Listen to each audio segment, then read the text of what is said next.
If you tried to watch a YouTube video last night and got nothing but a blank screen, you weren't alone. You were one of 1.6 million. 1.6 million people reported it. On Down Detector alone, the actual number of people affected worldwide, almost certainly tens of millions. I'm Zuri. I'm Alistair. And this is Zeitgeist. So here's what happened.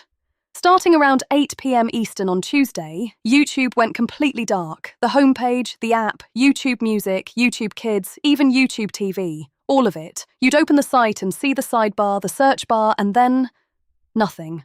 A void. So not just buffering or slow loading. Genuinely nothing there. Nothing. Blank screens. Worldwide, from the US to Australia to Europe. 390,000 reports flooded Down Detector in the first 30 minutes. By the end, 1.6 million total. This was one of the biggest YouTube outages in years. Did Google say what caused it? They did. It was the recommendation system, the algorithm that decides what videos to show you on the homepage, in your feed, everywhere. That system failed, and because YouTube's entire interface depends on it to populate content, the whole platform effectively ceased to function. So the algorithm that tells you what to watch next literally is YouTube now. Without it, there's nothing. That's the uncomfortable truth. YouTube isn't really a library anymore where you browse the shelves. It's a recommendation engine that happens to host video. When the recommendation engine dies, the platform dies with it. Think about that for a second. How long was it down? About 2.5 hours for most users. Google started restoring the homepage first, then slowly brought back recommendations across surfaces. By 10:15 p.m. Eastern, they posted a final update saying everything was back to normal. 2.5 hours for the world's biggest video platform. That's a lot of lost ad revenue. YouTube generates roughly $80 million a day in ad revenue based on their annual numbers. 2.5 hours during prime time in the US. You're looking at potentially $8 to $10 million in lost revenue. And that's before you count YouTube TV subscribers who couldn't stream their shows, or creators whose live events were disrupted. And this isn't the first time recently. Exactly. There was a YouTube outage last year too, and we've seen Verizon go down, Microsoft 365 go down, TikTok go down. We're building our entire digital lives on these platforms, and when a single recommendation algorithm breaks, millions of people just sit there, staring at blank screens. Now, while YouTube was having an existential crisis about its recommendation algorithm, two other tech giants were making the biggest AI hardware deal in history. NVIDIA and Meta? NVIDIA and Meta. On Tuesday, they announced a sweeping multi-year deal where Meta will buy millions of NVIDIA's AI chips, and I mean millions. Current generation Blackwell GPUs, next generation Vera Rubin GPUs, and for the first time, NVIDIA's Grace CPUs as standalone processors. Wait, standalone CPUs. NVIDIA makes CPUs now? They do.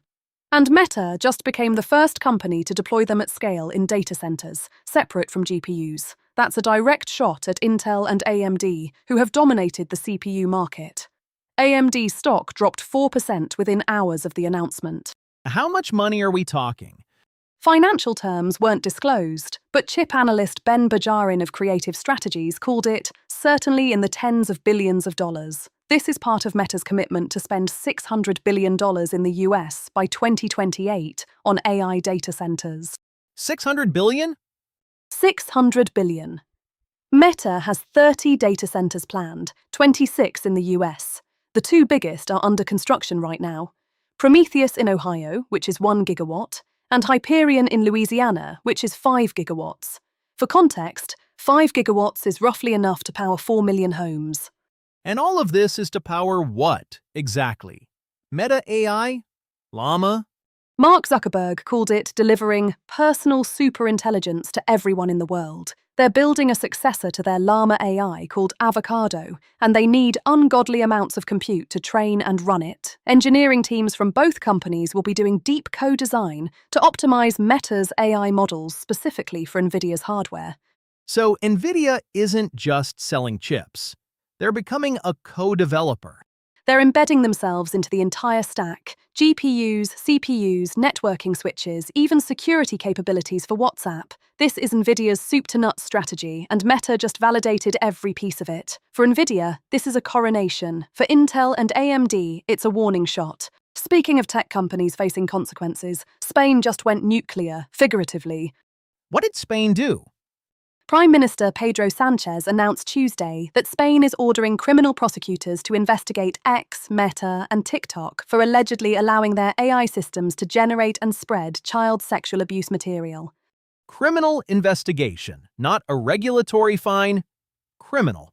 Criminal. This isn't a slap on the wrist from a regulator. Spain is asking whether these companies committed actual crimes by enabling AI-generated child sexual abuse imagery on their platforms. What specifically prompted this? An expert report analysed what they called increasingly widespread practices, specifically AI deepfakes that manipulate real images of children to create explicit sexual content. The report found that social media platforms facilitate, quote, massive dissemination with a speed and opacity that greatly hinders detection and prosecution, while also enabling networks that produce, share, and monetize this content. And this isn't happening in a vacuum. The EU was already going after X. Right. The European Commission opened an investigation into Elon Musk's X last month over sexually explicit images generated by Grok, the platform's AI chatbot. And on the same day as Spain's announcement, Ireland's Data Protection Commission launched its own investigation into Grok for processing personal data to generate harmful sexualized images. So X is getting hit from multiple directions. Europe is sending a very clear message, and this is part of a broader crackdown in Spain. Sánchez is also preparing a social media ban for under-16s and new legislation to hold tech companies responsible for hateful and harmful content. He called social media a failed state where laws are ignored and crimes are tolerated. How did the companies respond? Meta said they couldn't comment on the specifics, but claimed they have an extremely strong stance against child exploitation. TikTok called AI-generated child abuse material abhorrent and said they have robust systems in place. X didn't respond at all. Meanwhile, Elon Musk previously called Sánchez a tyrant and a traitor to the people of Spain after the Prime Minister criticized him. So I wouldn't expect a warm diplomatic exchange anytime soon. And finally, if you were standing on Antarctica yesterday morning, you saw something extraordinary. An eclipse? The first solar eclipse of 2026, an annular eclipse.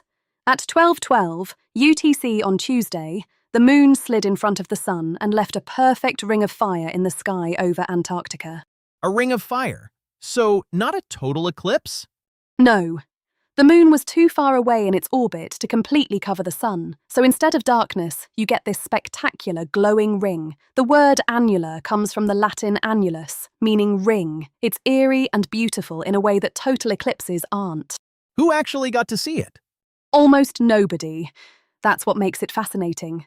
The path of annularity crossed some of the most remote territory on Earth, deep Antarctica and the Southern Ocean. The only people who saw the full ring of fire were scientists at research stations, the French-Italian Concordia station, Russia's Mirny station, and McMurdo, the main American base, saw the sun 86% covered. An eclipse that almost no one saw. But here's the thing. It's a preview, because on August 12th, 2026, there's a total solar eclipse crossing Iceland, Spain, and North Africa. Millions of people will see that one. And the year ends with another annular eclipse in July. 2026 is a triple eclipse year. That's rare. YouTube goes dark, and 1.6 million people panic. Meta bets hundreds of billions on AI chips. Spain tells big tech that AI-generated child abuse is a crime, not a moderation problem. And the Sun puts on a show for a few hundred scientists in Antarctica. A day where both the internet and the sun went out. And somehow, the scientists in Antarctica had the better evening. I'm Zuri. I'm Alistair. And this has been Zeitgeist.